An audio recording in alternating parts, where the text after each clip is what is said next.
Hey friends, it's Elizabeth here, your Deep Creek Lake guide to lifestyle and real estate. Today, I want to walk you through something that can make a huge difference in your experience as a buyer, which is how to negotiate with confidence. Negotiation is one of the most underrated parts of the buying process, and it's often where people save either the most money or lose it. So let's dive into the key strategies that help buyers come out ahead. Number one is don't rush when there are no competing offers. Once you've submitted your offer, often the biggest mistake buyers make is assuming that they need to react immediately to a seller's counter, especially when emotions are high and they're really excited about the property. But if there are no other offers, you often have much more leverage than you think. In two separate instances in my recent negotiations, the sellers countered my buyer's initial offers. But instead of jumping in with a quick response, we took a breath, assessed the situation, and waited it out. That pause gave the sellers room to rethink their position, and in both cases, they came back willing to meet us where my clients needed them to be. Patience is a great strategy in real estate. If there are no other offers on the table, time is on your side. Waiting out sellers can signal confidence, keep the conversation balanced, and save buyers thousands of dollars.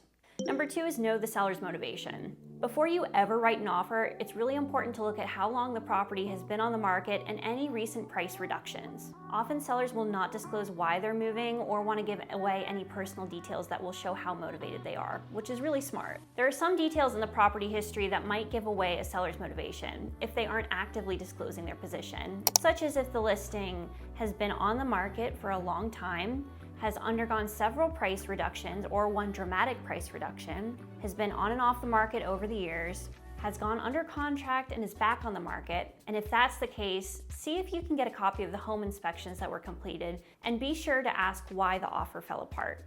Even if a buyer just got cold feet, it looks bad for a property to have a contract fall apart, and sellers will often be more motivated to try to close the next deal. Or is offering seller concessions. This signals that the seller knows that the home needs some work and is already willing to make negotiations to close. When a seller is motivated, you may have room to negotiate price, closing costs, or repairs. Being thoughtful about timing and tone often matters just as much as the number that you write down. Number three, don't negotiate against yourself. Sometimes buyers feel pressured to sweeten their offer even before hearing back from the seller. That's rarely necessary. In negotiations, you should never raise your own price or adjust the terms until you've received an actual response from the other side. Let the seller show their cards first. This keeps the momentum on your side and avoids unnecessary concessions. If sellers are set on their counter and you've waited them out, another point to consider is using other contingencies as a negotiating tool before you come up on price. Can you shorten your contingency timeframe or close earlier? Where else in the contract can you make the deal more appealing for the sellers without compromising on price? Your real estate agent should be able to help guide you through this process. Number four is understand market context. Negotiation looks completely different depending on the market that you're buying in. Here at Deep Creek Lake, some homes move incredibly fast while others sit a bit longer depending on seasonality, price point, and unique features like lake access or rental potential. A property with multiple showings and high interest usually requires a strong, clean offer. When you're in a multiple offer situation, it becomes even more important to bring your highest and best on the first round. A property with no activity gives you an opportunity to be more assertive.